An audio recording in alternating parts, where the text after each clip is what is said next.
क्या हुआ मोहन? पता नहीं, कुछ खराबी आ गई है। Oh shit. मैं मैकेनिक को ढूंढ कर लाता हूँ अभी।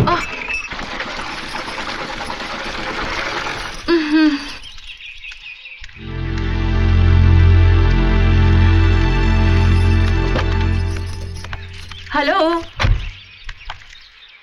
तुम यहाँ इस गांव में रहती हो? मैंने तो सोचा था हीरा के लिए तुम अपने माँ बाप को ठुकरा कर आई हो तो बड़ी शान से किसी बंगले में रहती होगी, मगर तुम्हारी हालत तो शादी के बाद लड़की का सरनेम बदलता है, पर तुम्हारी तो किस्मत ही बदली हुई लगती है। अब तो कलेक्टर बनने का ख्याल भी दिमाग से निकल गया होगा। अच्छा है, गरीबी जब इम्तिहान लेती है तो कलेक्टरी तो दूर, क्लर्क की ट्रेनिंग में भी फेल हो जाते हैं। अब तुम समझी मैंने हीरा से शादी क्यों नहीं की? क्योंकि मैं तुम्हारी तरह जिंदगी रसोई और बच्चों की झंझट में गंवाना नहीं चाहती थी। जिंदगी गुजारने के लिए सिर्फ प्यार ही काफी नहीं है। मुझे देखो, जमीन पर पाँव कभी कभी रखती हूँ, और तुम सपनों को खरीदना चाहती हो, मगर हाथ में खोटा सिक्का तक नहीं। तुम एक पढ़ी लिखी बेवकूफ हो।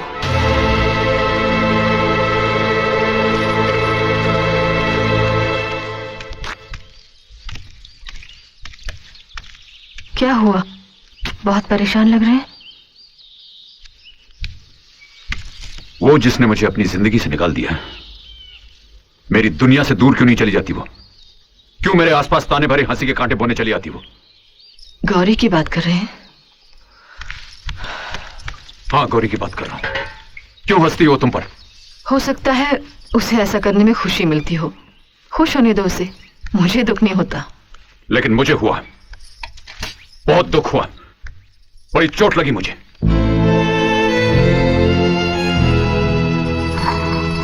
देखो राधा, मैं जैसा हूं अब ऐसे ही रहूंगा। ये सच है कि मैं एक बहुत बड़े पेड़ की टहनी हूं, पर अब पेड़ से टूट चुका हूं, कट चुका हूं। मेरा अपना कोई भविष्य नहीं, लेकिन मैं चाहूंगा कि तुम अपना सपना पूरा करो। अब मेरा कोई भी सपना मेरा नहीं रहा। अब सब कुछ आपसे शुरू और आप ही पर खत्म। तो फिर मेरे लिए तुम कलेक्टरी की पढ़ाई करो। मैं दिन रात मेहनत करूंगा, अपने आप को गिरवी रखकर मैं तुम्हारे लिए पैसे जमा करूंगा। जितनी ऊंचाई तुम्हारी होगी उतना ही ऊंचा मेरा कद होगा।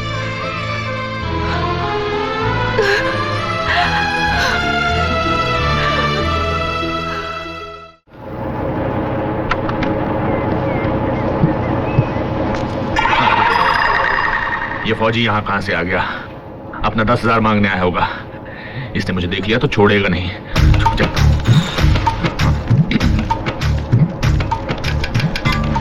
कौन है? धर्मेंद्र है जी, वो बाहर गए हैं दर्जी के पास निकर और बंडी का नाप लेने। आप कौन है? मैं धर्मेंद्र की छोटी बहन कम्मो बोल रही हूँ। आप जरा बाहर आएंगी? बाहर ना बाबा ना, पराए लोगों के सामने आने के लिए धर्मेंद्र भैया ने मना किया है। कहते हैं मर्दों की नजर ओछी हो गई है, नजर कहीं होती है, निशाना कहीं और। मैं नहीं आती बाहर। आप घबराइए मत, मैं नजर और निशाना एक ही जगह पे रखूंगा। फौजी हूँ, बैलेंस बनने वाला। ना बाबा ना, खूबसूरत लड़की को देखकर बड़े बड़े अनबैलेंस हो जाते हैं। शाम को भैया आएंगे, आपको जो कुछ कहना है उन्हीं से कहना। ठीक है, तो मैं शाम को आ जाऊंगा। Bye bye bye. लगता है उल्लू बना दिया। शाम को मिलूंगा ही नहीं, एसटीडी बंद करके निकल जाता हूँ मैं। हाँ। Excuse me. कौन है? जी, मेरा नाम चंपा है। सुना है आपको एक खूबसूरत और जवान ऑपरेटर की जरूरत है।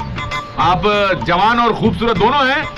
जी, इत्तेफाक से भरतपुर के जवान लड़के मुझे सपने में देख के जाने क्या क्या करते रहते हैं।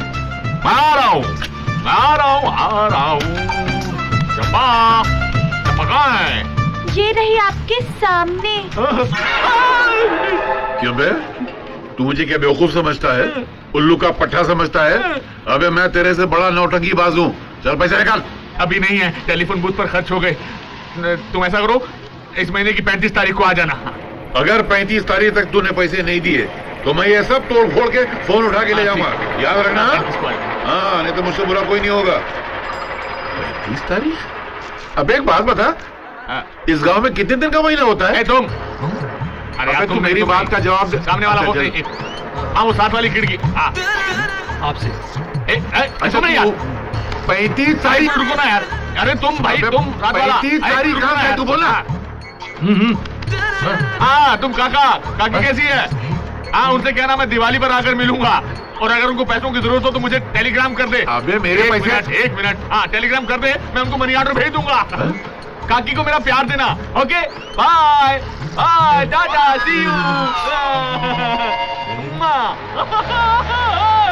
एक बात बता, ये तेरा काका तुझसे बात करते वक्त इतना कंफ्यूज क्यों था?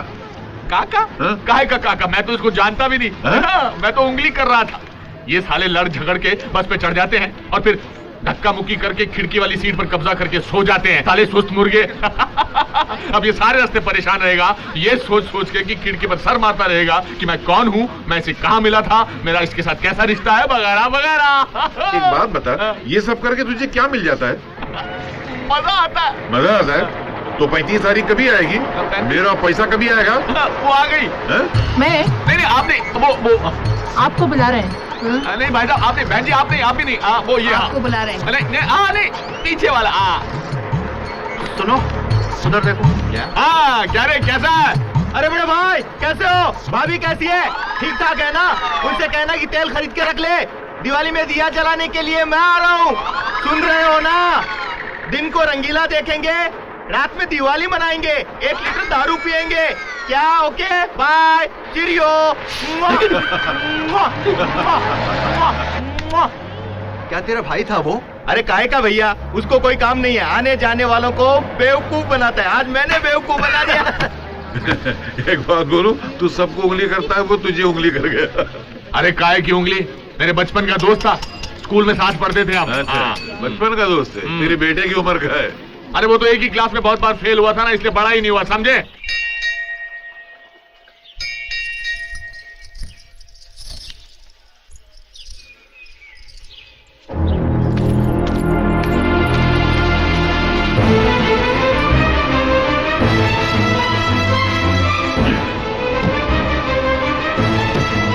वो दूसरा बोर्ड देना। चल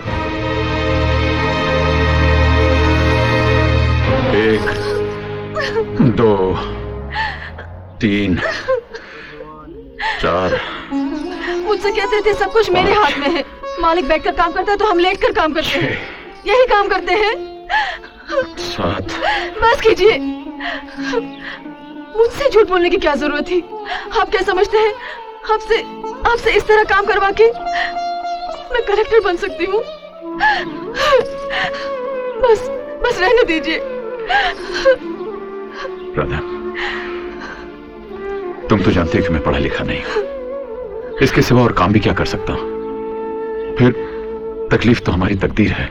इंसान तदबीर करे तो अपनी तकदीर बदल सकता है। अगर तुम यही काम करना चाहते हो तो एक पुरानी बस खरीद लो, तुम चलाना भी जानते हो। पैसे कहां से लाऊंगा? जिसके पास बस में चलने का किराया नहीं हो, वो बस कहां से खरीदेगा? पैसे मुझसे ले लो। नहीं नहीं नहीं।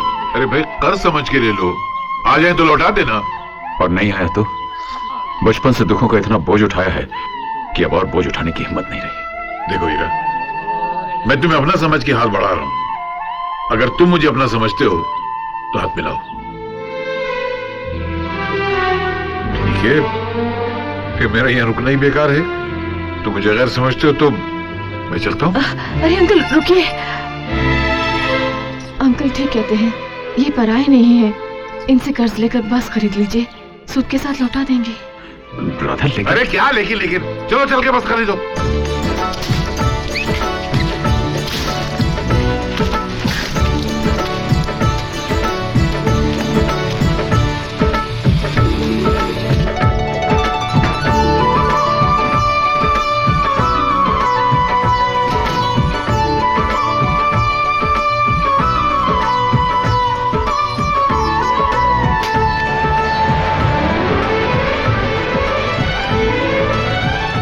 भाइयों और भाइयों, आज तक आप लोगों ने केवड़ा ठाकुर की बसों में सफर किया है। अब ये बस ना डिलक्स है ना लग्जरी, लेकिन फिर भी इसमें आपको एयर कंडीशन बस का मजा आएगा। पूछो कैसे? कोई पूछता नहीं यार। अरे पूछो ना कैसे? वैसे कि इस बस में हमने जो कंडक्टर रखा है वो रखा नहीं है, रखी है। एक फुलझड़ी है, उस फुलझड़ी का नाम है करिश्मा।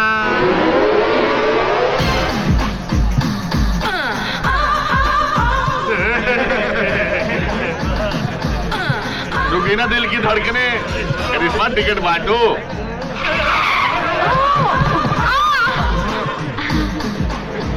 कहाँ की काटूं? अजी आप कहाँ कहाँ की काट सकती हो? ए इडियट, ये बाल नहीं काटती, टिकट काटती है। टिकट? अलीबाग।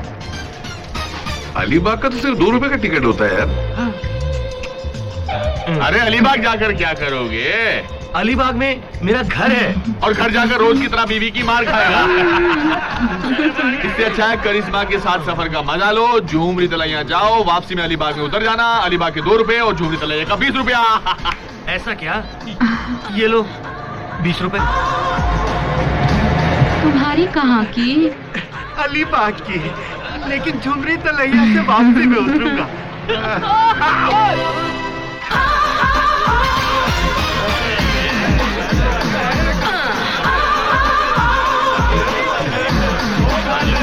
चढ़ जाओ।